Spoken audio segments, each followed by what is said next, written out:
करवा चौथ व्रत कथा। एक साहूकार के 7 लड़के थे और एक लड़की थी। सेठानी के सहित उसकी बहुएं और बेटी ने करवा चौथ व्रत रखा था। रात्रि को साहूकार के लड़के भोजन करने लगे तो उन्होंने अपनी बहन से भोजन के लिए कहा।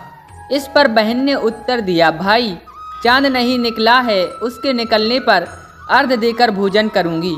अपनी बहन की बात सुनकर भाइयों ने क्या काम किया कि नगर के बाहर जाकर अग्नि जला दी और छलनी ले जाकर उसमें से प्रकाश दिखाते हुए उन्होंने बहन से कहा, बहन चांद निकल आया है, अर्घ देकर भोजन जीम लो।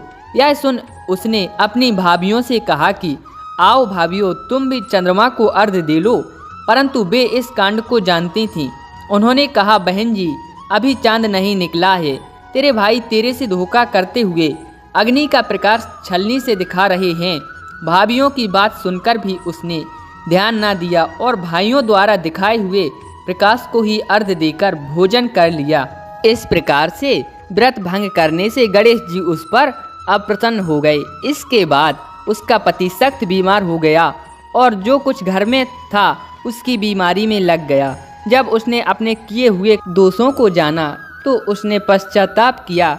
गणेश जी की प्रार्थना करते हुए विधि विधान से पुनः चतुर्थी का व्रत करना आरंभ कर दिया। श्रद्धा अनुसार सबका आदर करते हुए सबसे आशीर्वाद ग्रहण करने में ही मन को लगा दिया। इस प्रकार उसके श्रद्धा भक्ति सहित कर्म को देखकर भगवान गणेश जी उस पर प्रसन्न हो गए और उसके पति को जीवन दान देकर उसे आरोग्य करने के पश्चात धन संपत्ति से युक्त कर दिया। इस प्रकार जो कोई भी छल कपट को त्याग कर श्रद्धा भक्ति से चतुर्थी का व्रत करता है वह सब प्रकार के सुखी होते हुए दुखों से मुक्त हो जाता है।